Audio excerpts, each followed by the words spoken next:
আজি ইয়াত মোৰ লগত উপস্থিত আছে আমাৰ বাওকুংৰিৰ ব্লকৰ সভাপতি খাম্বা গয়াৰী।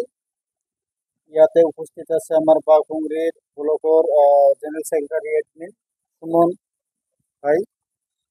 আজি বিশেষ কাৰণটো হ'ল আমাৰ জুন 22 তাৰিখত আমাৰ অসমৰ সভাপতি গৌৰৱ গগৈ ছাৰ আমাৰ কোকৰাঝাৰ জিলাত পুখুৰীগ্ৰাম সমষ্টিত আহি আছে। বিশেষকৈ BTC যি ধৰণৰ পিছ পৰি আছিল, ইমান দিন কংগ্ৰেছৰ ইমান শক্তিশালী নাছিল।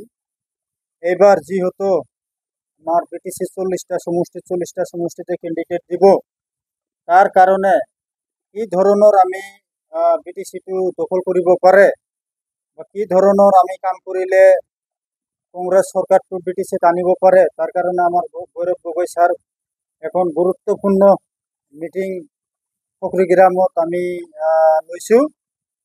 এই মিটিঙত বিশেষকৈ মই অনুৰোধ কৰিছোঁ আমাৰ কংগ্ৰেছৰ ৱাৰ্কাৰসকলক আৰু আমাৰ কোকৰাঝাৰ ডিষ্ট্ৰিক্টৰ যিমান জনগোষ্ঠীৰ মানুহ আছে চবে যাতে এই মিটিঙত অংশগ্ৰহণ কৰে, তাৰ কাৰণে মই কংগ্ৰেছৰ ৱাৰ্কাৰ হিচাপে মই অনুৰোধ জনাইছোঁ।